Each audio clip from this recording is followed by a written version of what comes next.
these are all major institutions which respond to the structure of power and wealth and concentration of decision-making within the general society.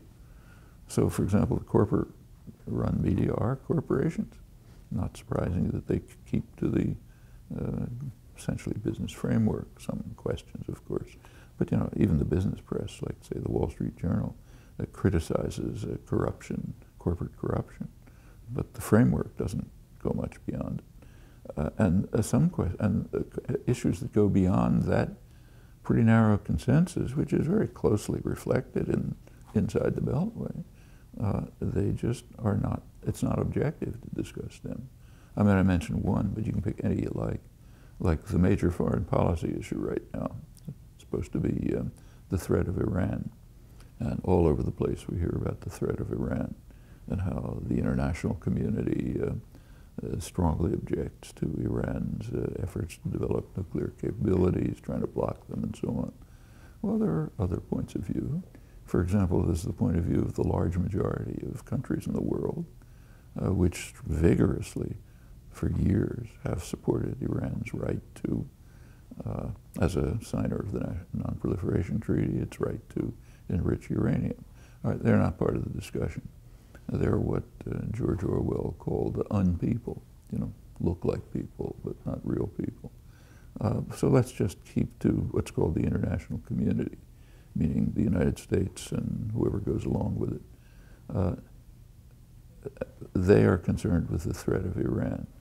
What exactly is the threat of Iran?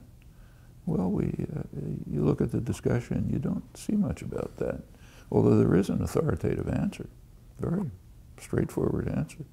It's given by the Pentagon and U.S. intelligence in their regular submissions to Congress on global security. Couldn't be a more authoritative source.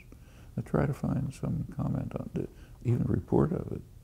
I mean, what they say basically is that the threat of Iran is that it might become a deterrent to the free use of American force, or that it's destabilizing its neighbors, meaning it's expanding its influence into its neighboring countries, which have been stabilized by U.S. invasion. Once you think through these, the significance of the threat, you learn quite a lot about ourselves. But that's not discussed. It's outside the framework of dominant power systems. And this goes right across the board. So if we could, say, go back 70 years, right after the Second World War, one of the major foreign policy issues, foreign and domestic, was what was called the loss of China. It's still called the loss of China. And the debate about who's responsible for the loss of China, and can we accept the loss of Indonesia, and so on and so forth. Just the very terminology tells you something about the ideological system. I mean, I can't lose your computer because it's not mine, so I can't lose it. I can't lose China unless I own China. But that we own the world is just a presupposition of discourse. So if China moves towards independence, there's a loss of China. And then we've got to move very quickly to prevent the loss of Indochina. And then later, you know, the loss of South America, maybe right now, the loss of the Middle East if the uprisings really take off. But the whole framework of discussion presupposes a very deep-seated imperial mentality, which is not open to challenge and discussion. But it should be, just as the question of whether 100 years of maximal fossil fuel use will leave a world that our grandchildren can survive in. Should be discussed, but isn't. And we can go on case after case.